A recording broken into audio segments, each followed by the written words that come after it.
Hello everyone, welcome to our channel study with DK. Friends, फिर हाजिर हैं देश और दुनिया की 14 जनवरी 2021 की सभी महत्वपूर्ण करंट अफेयर्स न्यूज़ लेकर, जो सभी कॉम्पिटिटिव एग्जाम के लिए मोस्ट इम्पोर्टेंट है। तो चलिए दोस्तों, शुरू करते हैं आज का करंट डोज यानी करंट अफेयर्स। आज का पहला पॉइंट है, बड़ा इंपॉर्टेंट पॉइंट है, ध्यान से सुनिएगा। हाल ही में ऑल वीमेन क्रू के साथ पहली भारतीय नॉन स्टॉप फ्लाइट को किन दो स्थानों के बीच संचालित किया गया? इसका राइट आंसर है option number B, San Francisco से बंगलुरु। ये है द इंडियन एक्सप्रेस का article. Air India flight with all women crew from San Francisco lands in Bengaluru. अब ध्यान रखिएगा साथियों, अभी हाल ही में जो भारत की एयर इंडिया की फ्लाइट थी, जिसमें आपका सभी आपका क्रू मेंबर कौन थे? वीमेन थी, यानी आपका साथियों महिलाएं थी।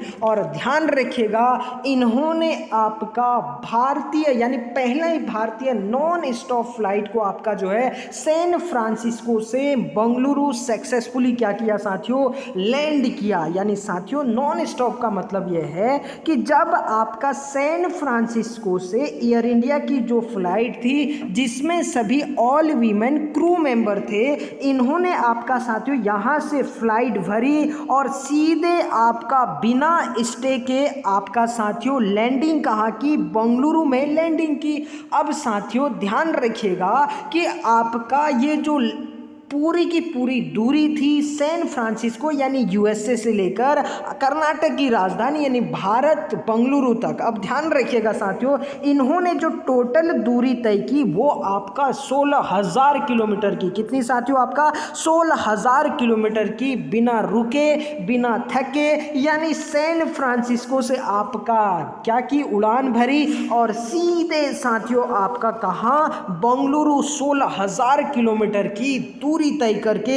ये अपने आप में साथियों भारत के इतिहास में पहली बार हुआ है जिसमें ऑल वीमेन क्रू के साथ पहली भारतीय नॉन स्टॉप आपका जो है फ्लाइट इतनी दूरी तय करके, बिना स्टॉप के बिना स्टे के। और साथियों ये बहुत बड़ी आपका जो है अचीवमेंट कही जा सकती है, और ये आपका जो है महिला शक्ति का एक बहुत बड़ा आपका एग्जाम्पल कहा जा सकता है। ध्यान रखिएगा साथियों, इस 4 क्रू मेंबर के नाम याद कर लीजिएगा। उसमें साथियों कैप्टन जोया अग्रवाल, जिसने इसका नेतृत्व किया। दूसरी जो आपका जो है क्रू मेंबर थी, जिनका नाम था साथियों कैप्टन पापगिरी थनमई। क्या नाम था साथियों? पापगिरी थनमई। तीसरी थी आपका कैप्टन आकांक्षा, और जबकि चौथी थी साथियों कैप्टन शिवानी। इन चारों ने ही आपका इस एयर इंडिया के फ्लाइट का संचालन किया। और ध्यान रखिएगा साथियों, इसे सक्सेसफुली लैंड किया सैन फ्रांसिस्को यूएसए से बंगलुरु। अगर बात करें आपका एयर इंडिया की, तो ध्यान रखिएगा साथियों, एयर इंडिया की स्थापना 1930 में की जाती है। कब की जाती है साथियों? 1930 में जे.आर.डी. टाटा के द्वारा। किसके द्वारा साथियों? जे.आर.डी. टाटा के द्वारा एयर इंडिया की स्थापना 1930 में की जाती है। और इसका वर्तमान मुख्यालय है न्यू दिल्ली में। कहाँ है साथियों? न्यू दिल्ली में इसका प्रेजेंट टाइम पर हेडक्वार्टर है। ये सारे पॉइंट आप अच्छे से नोट कर लीजिएगा। बढ़ते हैं अपने नेक्स्ट पॉइंट की ओर। नेक्स्ट पॉइंट है, हाल ही में किस संस्था ने बहुत ही कम तापमान में सैनिकों की मदद करने के लिए हिमतापक उपकरण विकसित किया है? इसका राइट आंसर है ऑप्शन नंबर सी, DRDO। ये है हिंदुस्तान टाइम्स का article. DRDO developed product to help Indian army battle extreme cold in eastern Ladakh. अब ध्यान रखिएगा साथियों, एक्चुअली में भारत के बहुत से ऐसे क्षेत्र हैं जहां पर टेम्परेचर माइनस से ज़्यादा रहता है, जहां पर आपका वर्ष भर क्या रहती है? बर्फ रहती है। ऐसे सिचुएशन में भी हमारे देश के जो जाबाज सैनिक हैं, वो साथियों हमारे देश की आपका क्या करते हैं? रक्षा करते हैं। और आपका साथियों इसी वजह से अभी हाल ही में DRDO के द्वारा उस ठंड से बचने के लिए, उस कड़ाके की ठंड से बचने के लिए आपका एक उपकरण विकसित किया किया है, जिसे आपका DRDO ने नाम दिया है हिमतापक। क्या नाम दिया है साथियों? हिमतापक नाम दिया है। इस पॉइंट को आप अच्छे से ध्यान रखिएगा। हिमतापक कुछ इस तरीके का उपकरण है जो आपको सामने तस्वीर दिख रही होगी साथियों। होगा क्या कि आपका जो लद्दाख रीजन है या सियाचिन रीजन है, वहाँ पर इस तरीके से कमरे जैसी संरचना बनाई जाएगी। इसे साथियों आपका बुखारी कहा जा रहा है, यानी इसे बुखारी नाम भी दिया गया है हिमतापक के भी अलावा, ठीक है ना। तो होगा क्या साथियों, इसके अंदर आपका ये उपकरण क्या किए जाएंगे, फिट किए जाएंगे, जिससे आपका इसके अंदर का जो टेम्परेचर होगा वो साथियों आपका बहुत ही अच्छा रहेगा, और जिससे हमारे जो सैनिक हैं इसके अंदर आपका जाके आराम से क्या कर सकते हैं, आराम कर सकते हैं। और साथियों वैसे मौसम में आपका समय समय पर यहाँ पर रेस्ट करने आ सकते हैं, और साथ में साथियों यहाँ का जो टेम्परेचर होगा वो एकदम मेंटेन होगा, जिससे आपका ऐसे स्थानों पर हमारे सैनिकों को ज़्यादा दिक्कत नहीं होगी। तो एक बहुत बड़ी अचीवमेंट कही जा सकती है DRDO की। अगर बात करें आपका DRDO की, तो DRDO का फुल फॉर्म होता है डिफेंस रिसर्च डेवलपमेंट ऑर्गेनाइजेशन, यानी रक्षा एवं अनुसंधान संगठन, जो आपका रक्षा मंत्रालय के अधीन आता है। इस पॉइंट को भी आप अच्छे से ध्यान रखिएगा। 1958 यानी 1958 में इसकी स्थापना होती है। इसका मुख्यालय है नई दिल्ली में, और जबकि वर्तमान में इसके अध्यक्ष हैं जे सतीश रेड्डी। कौन है साथियों? जे सतीश रेड्डी वर्तमान में इसके अध्यक्ष हैं। ये सारे पॉइंट आप अच्छे से नोट कर लीजिएगा। बढ़ते हैं अपने नेक्स्ट पॉइंट की ओर। नेक्स्ट पॉइंट है, बड़ा इंपॉर्टेंट है। हाल ही में किस देश ने भारत को कोविड-19 से प्रभावित और कमजोर लोगों की मदद के लिए 3,550 करोड़ का ऋण प्रदान किया? इसका राइट आंसर है ऑप्शन नंबर डी, जापान। ये है बिजनेस टुडे का article. Japan offers 30 billion in loan to India to fight कोविड-19 क्राइसिस। यानी साथियों अभी हाल ही में भारत को जापान ने एक ऑफर किया है कि वो आपका 30 बिलियन एन एक्चुअली में साथियों जापान की करेंसी का नाम है। अगर आपका भारत की करेंसी में इसको कन्वर्ट करेंगे तो ये अमाउंट आपका लगभग 3,550 करोड़ के समथिंग बैठेगा। तो इतना आपका ऋण ऑफर किया है किसने? जापान ने। और भारत में जो कोविड-19 से प्रभावित और कमजोर लोग हैं उनकी मदद के लिए, क्योंकि साथियों कोविड-19 आपका जो है भारत में बहुत तेजी से फैला, और भारत में उसके बाद साथियों बेरोजगारी, साथ में जो गरीब व्यक्ति थे वो और ज़्यादा आपका क्या हो गए, गरीब हो गए। तो इसकी वजह से आपका जापान ने पेशकश की है कि 15 सालों के लिए हम लोग आपको क्या करते हैं, ये अमाउंट प्रदान करते हैं, यानी 15 साल में आपको इसको वापस करना होगा। और साथ में साथियों इसका जो इंटरेस्ट होगा यानी ब्याज होगा वो आपका बहुत ही ज़्यादा कम होगा। तो ध्यान रखिएगा साथियों, कोविड-19 के हेल्प के लिए 3,500 करोड़ रुपए आपका ऋण प्रदान किया है जापान ने भारत को। अगर बात करें आपका जापान की, तो ध्यान रखिएगा साथियों जापान की राजधानी है टोक्यो, और वहाँ की मुद्रा है, मैं ऑलरेडी आपको बता चुका हूँ, एन। और वहाँ की संसद का नाम बहुत बार एग्जाम में पूछा जा चुका है, वहाँ की संसद का नाम है डाइट। और जबकि यहाँ के प्रधानमंत्री हैं योशिहिदे सुगा। कौन है साथियों? योशिहिदे सुगा है। लिख लीजिएगा साथियों, बहुत बार आपका जो है ये सारे फैक्ट आपका एग्जाम में पूछे जाते हैं। इनका नाम है योशिहिदे सुगा। क्या नाम है साथियों? योशिहिदे सुगा आपका इनके प्राइम मिनिस्टर का नाम है। जबकि यहाँ के सम्राट है नारुहितो। कौन है साथियों? नारुहितो यहाँ के आपका सम्राट है। और जापान के कई उपनाम है साथियों, नोट कर लीजिएगा। एक तो साथियों निप्पन का देश किसे कहा जाता है? जापान को कहा जाता है। सुकुमार फूलों का देश। क्या साथियों आपका? सुकुमार फूलों का देश जापान को ही क्या कहा जाता है? क्या कहा जाता है साथियों? सुकुमार फूलों का देश। और ध्यान रखिएगा साथियों पूर्व का ब्रिटेन। क्या साथियों आपका?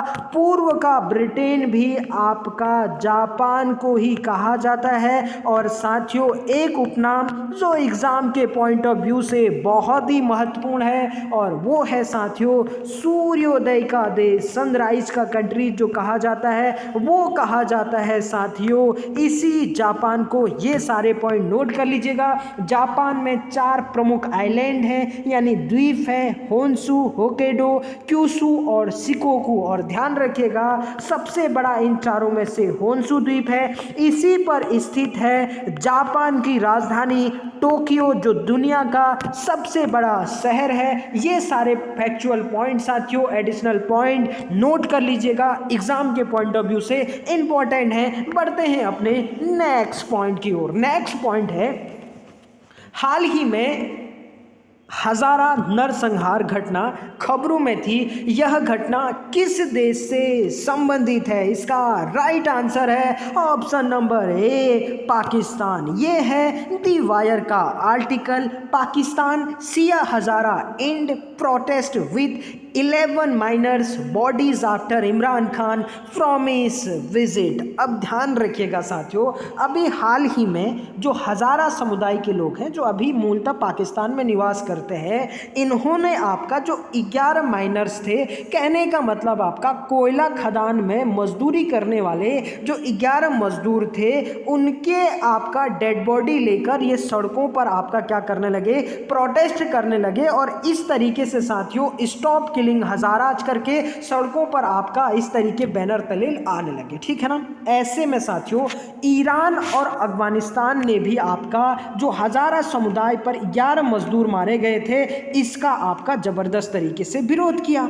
अब आपका इसके बाद अभी इमरान खान ने प्रॉमिस किया है कि वो हजारा समुदाय के लोगों से मिलने आएंगे और साथ में आपका उनके खिलाफ जो अत्याचार हो रहे हैं या 11 लोगों को जिन्होंने आपका मजदूरों को मारा है उन पर क्या करेंगे, कार्यवाही करेंगे। अब क्या है ये पूरी की पूरी घटना और क्यों आपका हजारा समुदाय यहाँ पर सड़कों पर है और क्यों आपका इमरान खान विजिट करेंगे, ये पूरी की पूरी कहानी समझते हैं। सबसे पहले तो साथियों ये मैप देखिए, ये पूरा का पूरा पाकिस्तान का मैप है, ठीक है ना। ये नीचे अपना इंडिया है। अब ध्यान रखिएगा जिस तरीके से हमारे देश में 28 स्टेट है, 28 राज्य हैं और 8 आपका जो है केंद्र शासित प्रदेश यानी यूनियन टेरिटरीज है, इसी तरीके से पाकिस्तान में आपका 5 प्रोविंस है यानी कहने का मतलब 5 प्रांत हैं। इसी में से सबसे जो बड़ा जो प्रांत है जो पाकिस्तान का लगभग 50% आपका भूभाग लैंड शेयर करता है, जिसका नाम है साथियों बलूचिस्तान। क्या नाम है आपका? बलूचिस्तान।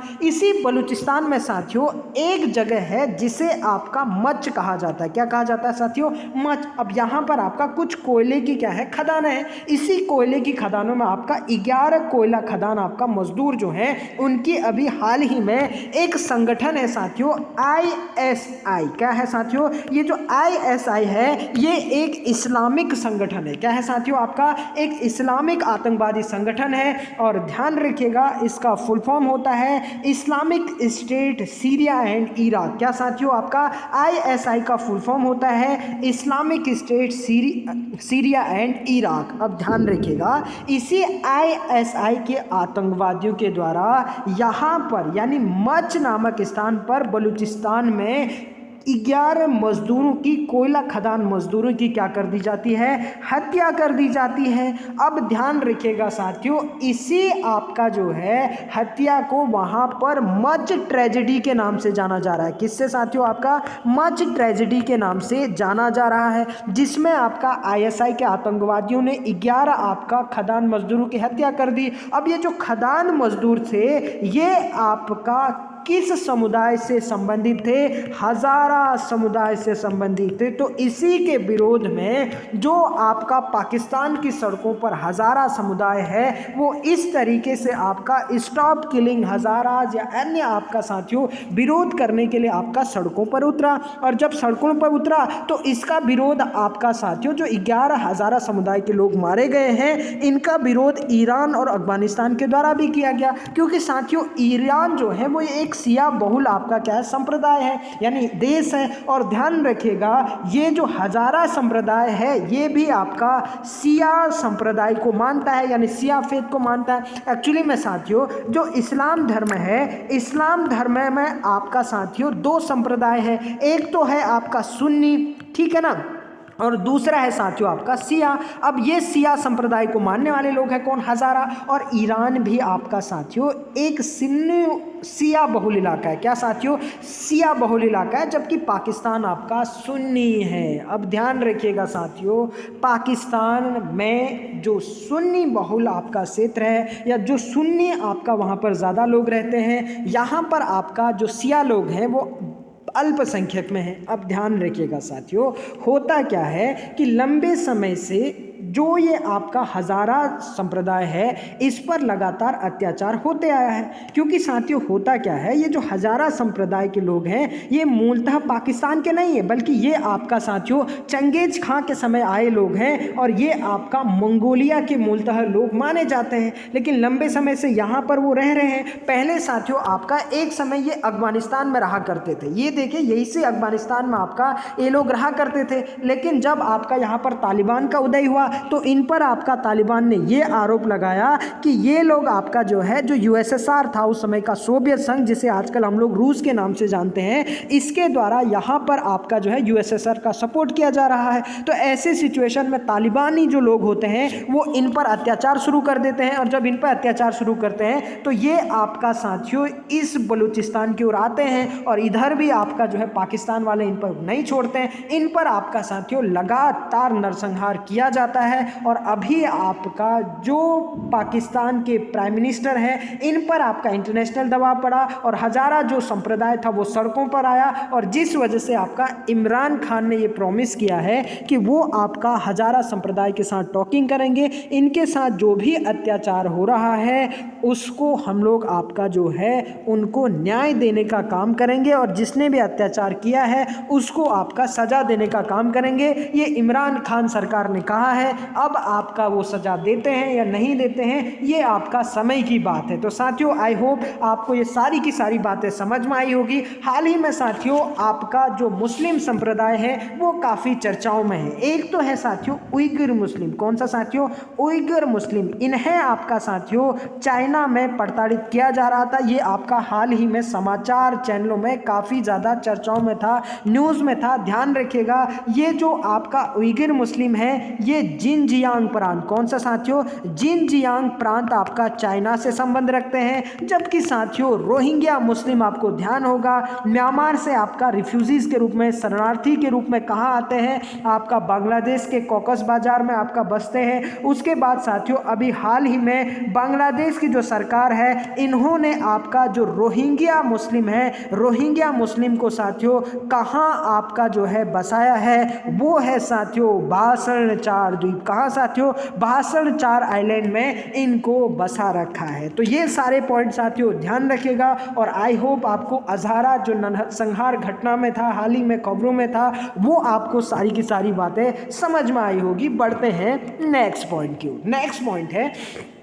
हाल ही में भारत ने अपने पहले लिथियम भंडार की खोज कहाँ की है? इसका राइट आंसर है ऑप्शन नंबर बी, कर्नाटक। ये है आपका द इंडियन एक्सप्रेस का आर्टिकल, लुकिंग फॉर लिथियम टोई hold India finds small deposit in Karnataka. अब ध्यान रखिएगा साथियों, अभी हाल ही में कर्नाटक का एक स्थान है जिसका नाम है साथियों, ध्यान रखिएगा ये एग्ज़ाम में आपका जो है ज़रूर पूछा जाएगा, क्योंकि साथियों अभी हाल ही में भारत सरकार के द्वारा गुजरात में भारत की जो पहली आपका लिथियम रिफाइनरी है इसको स्थापित किया गया है। अब ध्यान रखिएगा अभी भारत सरकार की एक संस्था है जिसका नाम है परमाणु खनिज निदेशालय। क्या है साथियों? परमाणु खनिज निदेशालय। इसके द्वारा आपका ये अनुमान लगाया गया है कि यहाँ पर आपका जो है जो लिथियम है वो लिथियम आपका लगभग 1600 टन आपका जो है पाया गया है। अब ध्यान रखिएगा साथियों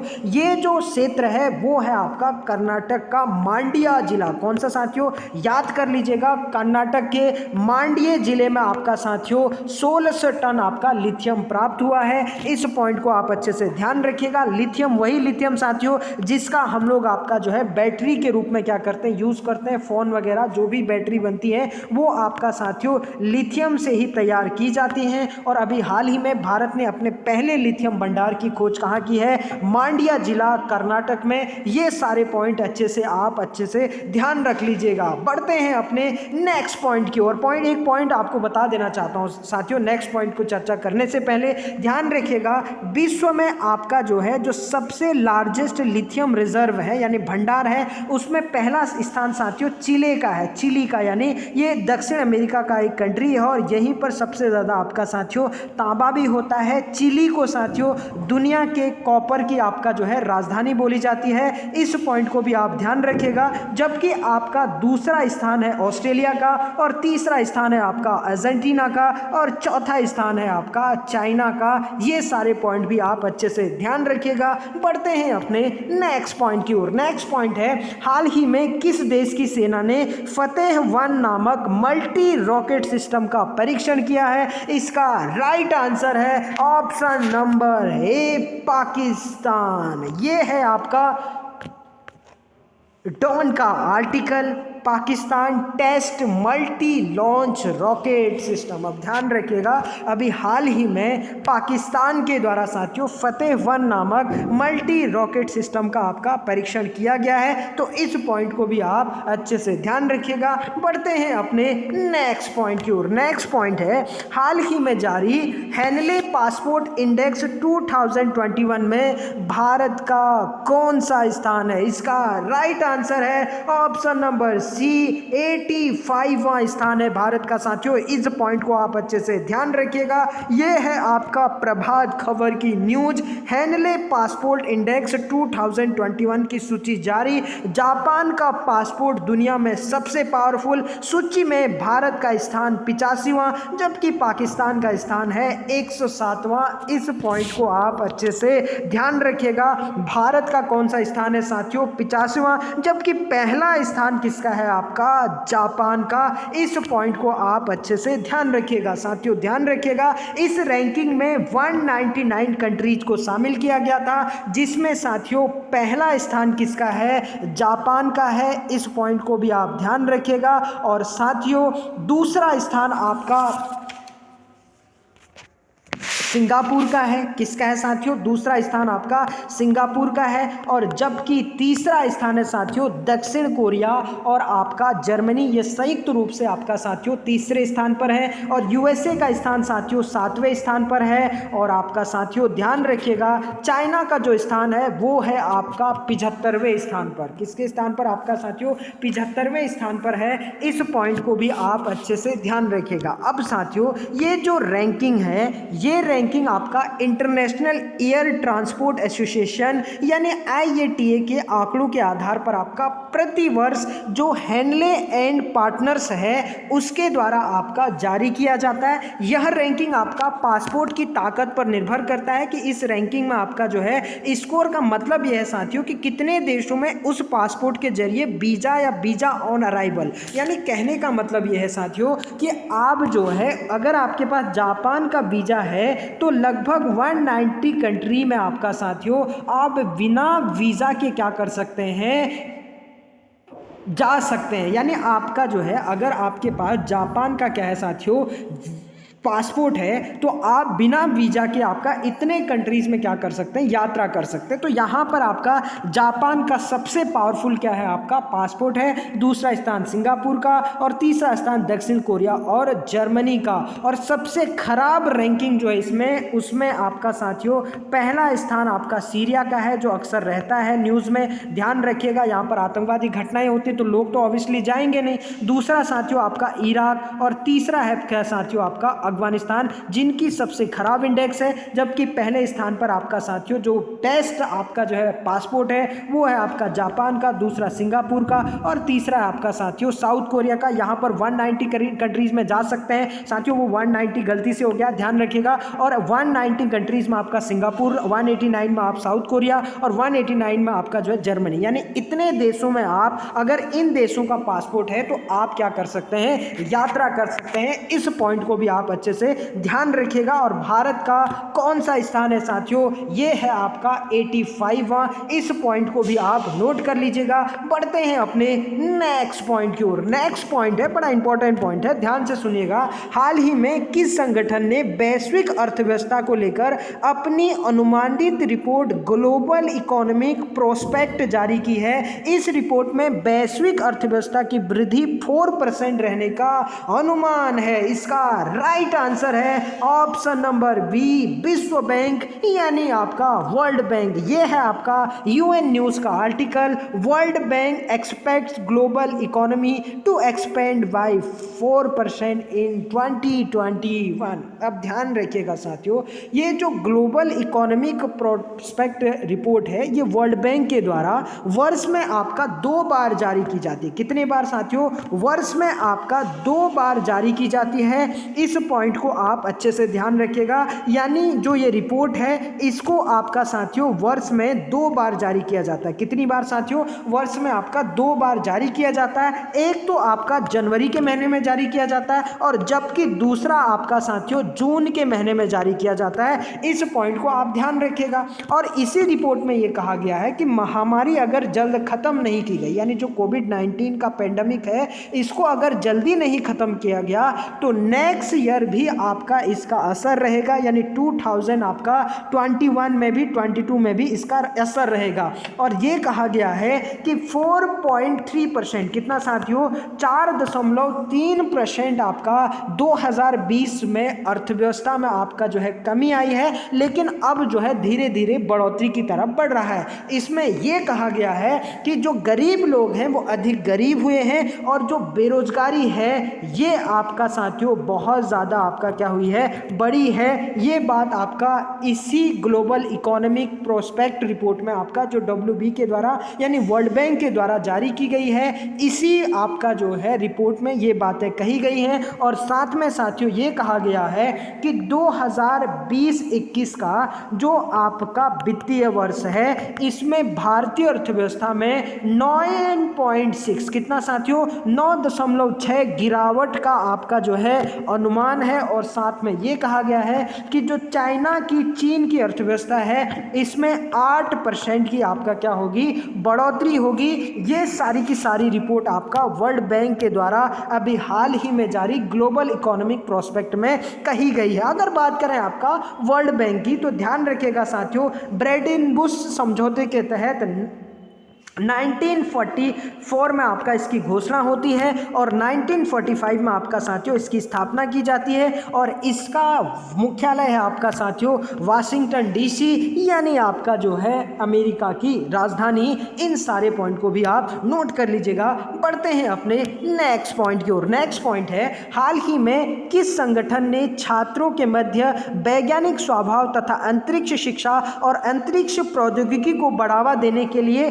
100 अटल टिकरिंग लैब्स को स्थापित करने की घोषणा की है? इसका राइट आंसर है ऑप्शन नंबर ए, इसरो। ये है आपका द हिंदू का article. ISRO to adopt 100 Atal tinkering labs to promote scientific temperament among student. अब ध्यान रखिएगा साथियों, आपका स्टूडेंटों के बीच आप वैज्ञानिक स्वभाव को बढ़ावा देने के लिए, छात्रों के मध्य आपका अंतरिक्ष शिक्षा और अंतरिक्ष प्रौद्योगिकी को बढ़ाने के लिए 100 आपका अटल टिकरिंग लैब्स की जो स्थापना की जाएगी, वो आपका जो है इसरो के द्वारा प्रदान किए जाएगी। अगर बात करें आपका इसरो की, इंडियन स्पेस रिसर्च ऑर्गेनाइजेशन, क्या साथियों? इंडियन स्पेस रिसर्च ऑर्गेनाइजेशन, माफ करिएगा, इसकी स्थापना होती है 15 अगस्त 1969 को। कब होती है साथियों? 15 अगस्त 1969 को इसकी स्थापना होती है। और ध्यान रखिएगा साथियों, इसरो का जो जनक माना जाता है, इसरो का जो संस्थापक माना जाता है, वो माना जाता है डॉक्टर विक्रम साराभाई। किसको माना जाता है साथियों? डॉक्टर विक्रम साराभाई को। को ध्यान रखिएगा, इन्हें भारत में अंतरिक्ष विज्ञान का जनक और ये आपका इसरो के पहले आपका अध्यक्ष भी थे। इस पॉइंट को भी आप अच्छे से ध्यान रखिएगा। इसरो का मुख्यालय है बेंगलुरु, जिसे आपका भारत की सिलिकॉन वैली और बागानों का शहर भी कहा जाता है। और साथियों ध्यान रखिएगा, जो इसरो है, इसरो के वर्तमान आपका प्रमुख है के सिवान साहब। कौन है साथियों? के सिवान साहब वर्तमान में इसके प्रमुख हैं। ये पॉइंट भी आप अच्छे से ध्यान रखिएगा। पढ़ते हैं अपने नेक्स्ट पॉइंट की ओर, बड़ा इंपॉर्टेंट है, ध्यान से सुनिएगा। हाल ही में भारत के किस राज्य में वेनेडियम धातु के प्रचुर रूप में उपस्थित होने की संभावना व्यक्त की गई है? इसका राइट आंसर है ऑप्शन नंबर सी, अरुणाचल प्रदेश। ये है आपका द हिंदू का article, Arunachal puts India on vanadium map. Arunachal puts India on vanadium map. अब ध्यान रखिएगा साथियों, अभी हाल ही में जो भारतीय भूवैज्ञानिक सर्वेक्षण है, यानी कहने का मतलब जियोलॉजिकल सर्वे ऑफ इंडिया है, इसके द्वारा साथियों यहाँ पर जो वेनेडियम है इसके भंडार होने का क्या लगाया गया है? अनुमान लगाया गया है। क्या लगाया गया साथियों? यहाँ पर आपका वेनेडियम के भंडार होने का अनुमान लगा रखा है भारतीय भूवैज्ञानिक सर्वेक्षण के द्वारा। अब ये जो वेनेडियम है साथियों, इसके आपका जो है बहुत ही महत्वपूर्ण उपयोग है।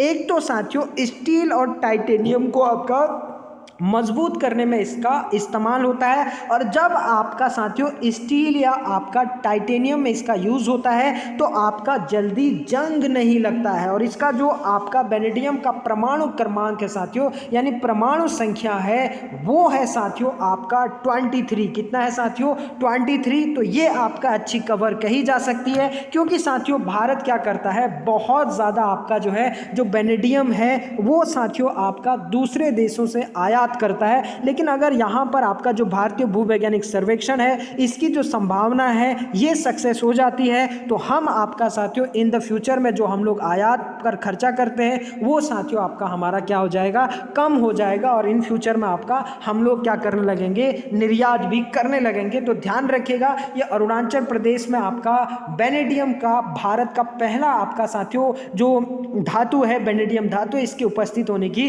संभावना व्यक्त की गई है। बढ़ते हैं अपने नेक्स्ट और आज के अंतिम पॉइंट की ओर। राष्ट्रीय परिवार स्वास्थ्य सर्वेक्षण के निष्कर्षों का अध्ययन करने के लिए किसकी अध्यक्षता में समिति का गठन किया गया? इसका राइट आंसर है ऑप्शन नंबर डी, प्रीति पंत। अब ध्यान रखिएगा साथियों, अभी हाल ही में भारत सरकार के द्वारा जो राष्ट्रीय परिवार स्वास्थ्य सर्वेक्षण यानी आपका नेशनल फैमिली हेल्थ सर्वे का 5वां संस्करण आपका जारी किया गया। कौन सा संस्करण साथियों? 5वां संस्करण जारी किया गया। इसे आपका health and family welfare ministry के द्वारा आपका साथियों जारी किया गया था, यानी स्वास्थ्य एवं परिवार कल्याण मंत्रालय। वर्तमान में इसके आपका मंत्री है हर्षवर्धन सिंह। कौन है साथियों? डॉक्टर हर्षवर्धन सिंह। इन्हीं के द्वारा साथियों अभी हाल ही में क्या किया गया था? जारी किया गया था। और साथियों इसमें आपका जो है इसको कैसे इंप्लीमेंट किया जाए, कितने जल्दी इंप्लीमेंट किया जाए, इसके लिए आपका साथियों एक समिति बनाई गई है प्रीति पंत की आपका अध्यक्षता में। और ध्यान रखिएगा साथियों, भारत में जो पहला आपका नेशनल फैमिली हेल्थ सर्वे फर्स्ट जारी किया गया था वो किया गया था साथियों 1992 से 1993 में। और ध्यान रखिएगा अभी 2020 में आपका ये 5वां health survey national family health survey 5 जारी किया गया है। इन सारे पॉइंट को आप अच्छे से ध्यान रखिएगा। तो ये था दोस्तों आज की सभी महत्वपूर्ण करंट अफेयर्स न्यूज़ का एनालिसिस, जो सभी कॉम्पिटिटिव एग्जाम के लिए मोस्ट इंपॉर्टेंट है। तो चलिए दोस्तों फिर मिलते हैं एक नए करंट अफेयर्स न्यूज़ एनालिसिस के साथ। तब तक आप पढ़ते रहिए। Thank you very much. God bless you all.